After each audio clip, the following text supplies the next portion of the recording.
दोस्तों आदाब नमस्कार। आप देख रहे हैं द मीडिया माइक। आज हम चर्चा करेंगे, बातचीत करेंगे आज कावड़ यात्रा पर। इस बार कावड़ यात्रियों में कुछ हुड़दंगई, कुछ गुंडागर्दी इस तरह से हुई कि तमाम देश के सामने बहुत सारे उदाहरण सामने आए। तकरीबन 17 से 18 मामले ऐसे आए जिनमें कावड़ियों ने आम आदमी को और गाड़ियों को 17 से 18 लोगों की जो है मारपीट की, उनकी गाड़ियों के साथ तोड़फोड़ की। और ये सिर्फ आम नागरिकों के साथ नहीं, ये पुलिस कर्मियों के साथ भी हुआ है। मैंने आपको पहले खबर दिखाई थी जिसमें खबर सुधांशु जी जो दरोगा थे उनके साथ मार पिटाई हुई थी। लेकिन मुझे दोबारा मजबूरन इसलिए होना पड़ा कि इस कावड़ यात्रा में आखिर ऐसी गुंडागर्दी क्यों हुई। आखिर सरकार ने कोई भी कड़क कदम क्यों नहीं उठाया। और तकलीफ़ इसी बात की है कि योगी आदित्यनाथ जो लॉ एंड ऑर्डर के मामले में लगातार अपनी छाप जो है छोड़ने की कोशिश करते हैं, बुलडोज़र चलाने की बात करते हैं और तमाम जो है हुड़दंगी को ख़त्म करने का जो है बात करते हैं। लेकिन इस बार देखा कि चाहे पुलिसकर्मियों पर चाहे लाठी डंडे बरसे हों, चाहे पुलिसकर्मियों की जीप गाड़ियाँ तोड़ दी हों, चाहे फिर आम नागरिकों के साथ मारपीट कर दी हो, लेकिन प्रशासन की तरफ से कोई कड़ी कार्रवाई नहीं होती है। चयनित हो जाते हैं लेकिन कोई एफआईआर नहीं होती है, कोई गिरफ्तारी नहीं होती है। आपको बता दें कि इन कावड़ियों में जो कावड़िए थे शिव भक्त थे। आज सबसे पहले आप सभी को शिवरात्रि की बहुत बहुत बधाई। आज जो तमाम जो श्रद्धालु थे जो शिव भक्ति में गंगा जल लेके आते हैं वो आज चढ़ाएंगे और फिर पूजा करेंगे। लेकिन आज इस यात्रा में हम बात ये करेंगे कि क्या कावड़ यात्रा के बहाने कुछ गुंडे जो हैं लड़ाई झगड़े बदमाशी करने के लिए उतर गए थे?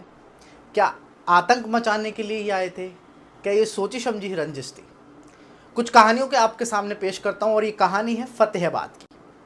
फतेहाबाद में, हरियाणा में, जिस तरह से ये स्कूल बस आपको तस्वीरों में दिख रही होगी, इस पर कावड़िए जो है लगातार जो है पत्थरबाजी कर देते हैं और इसको तोड़ फोड़ कर देते हैं।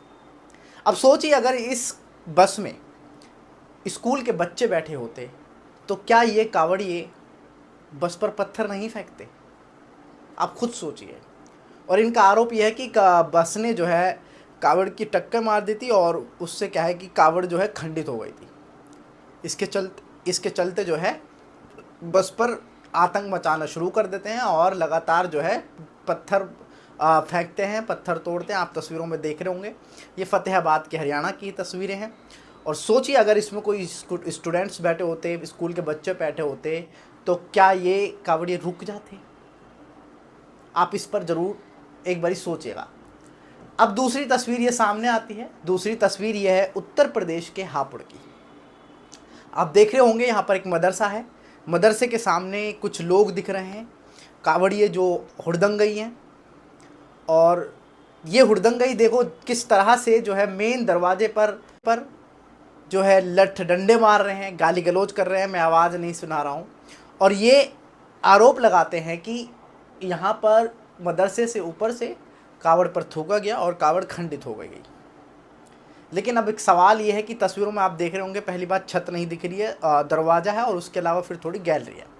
लेकिन फिर भी एक सवाल बनता है, इसको कैसे साबित करेंगे कि थूका है?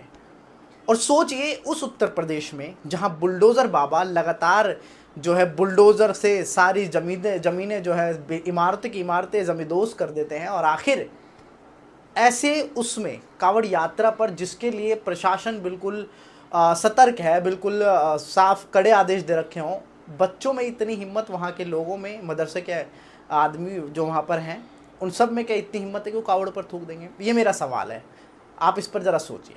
लेकिन फिर भी जैसे तैसे वहाँ पर पुलिस प्रशासन आई, उत्तर पुलिस आई, वहाँ पर जैसे तैसे इन कावड़ियों को समझाया गया, मामलों को शांत कराया गया। अगर ये मामला शांत नहीं होता और बाई चांस यहाँ पर हमला हो जाता, ये तोड़फोड़ करने लगते, तो मामला हाथ से बहुत ज़्यादा आगे निकल सकता था। क्योंकि ये दो धर्मों के बीच की बात होती और फिर धार्मिक लड़ाई आप समझ सकते हैं किस तरह से आज की नफ़रत के दौर में किस तरह से जो है उग्र हो जाता। अब मैं दोस्तों तीसरी तस्वीर आपको दिखाने वाली हूँ, गाजियाबाद की है। 2 से 3 दिन पहले की तस्वीर है और ये जो है पुलिस प्रशासन की ही गाड़ी है। पुलिस लग रहा था, उसकी जो गाड़ी है उसको तोड़ फोड़ कर देते हैं, खंडित बताते हैं। दूसरी तस्वीर आप एक और देख रहे होंगे, ये गंगा की चौकी है, यहाँ पर कावड़े देखो किस तरह से चौकी पर हमले कर रहे हैं। ऐसी तमाम तस्वीरें हैं। और हमने आपको बताया था कि ई रिक्शा वाले को जो है मारपीट की थी, रिक्शा तोड़ दिया था। खबर ये आई कि पंजाब केसरी में कि उनकी मौत हो चुकी है, 5 दिन बाद जो है उनकी मौत हो चुकी है। उनका नाम था मोहित। और सवाल सबसे बड़ा ये है कि प्रशासन, पुलिस प्रशासन की तरफ से बयान दिया गया कि जिस मोहित की पिटाई हुई थी, रिक्शा तोड़ा था, ई रिक्शा वाला, मुजफ्फरनगर के रहने वाले हैं, उनका ई रिक्शा जो तोड़ा गया और जो उनकी पिटाई की गई वो सही थे। हमने इलाज करा दिया था, इलाज के बाद उन्हें घर भेज दिया गया। कुछ दिन बाद जो उनकी 5 दिन बाद मौत हो जाती है वो एक प्राकृतिक मौत है। आप सोचिए पुलिस प्रशासन किस तरह से कावड़ियों को संरक्षण कर रही है। प्रशासन जो है चीज़ों को छुपाने की कोशिश करे, लेकिन उसकी बहन मोहित की जो है उन्होंने सामने आकर खुलकर बयान दिया। उन्होंने कहा कि उनकी तबीयत ज़्यादा बिगड़ गई, चोटों की ज़्यादा लगी थी, जिसके चलते उनकी मौत हो गई थी। तो ये तमाम जो है कावड़ यात्री के रूप में जो गुंडई हुई है, जो आतंक मचाया है, सवाल सबसे बड़ा ये है कि योगी आदित्यनाथ उत्तर प्रदेश में जहाँ पर फूल मालाएं बिछा रहे हैं, जहाँ पर फूलों की बरसात की जा रही हो इन कावड़ियों के लिए, और सुरक्षा में लगातार जो है तैनात कर दिए हों, कमांडो तक, एटीएस कमांडो तक जो है उनकी सुरक्षा में लगा दिए गए हों, और जहाँ पर तख्ती और नेम प्लेट की आदेश योगी आदित्यनाथ ने सिर्फ सुरक्षा को लेकर दिए हों, तो सवाल ये खड़ा होता है कि जब इतना सब कुछ सरकार कर रही है तो आखिर फिर भी इतना आतंक क्यों मचाया गया।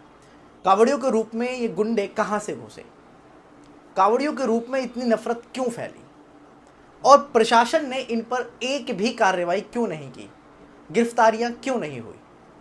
ये तमाम सवाल आपके सामने हैं। आप हमें कमेंट में ज़रूर बताएं इन सब पर क्या कार्रवाई होनी चाहिए थी, या फिर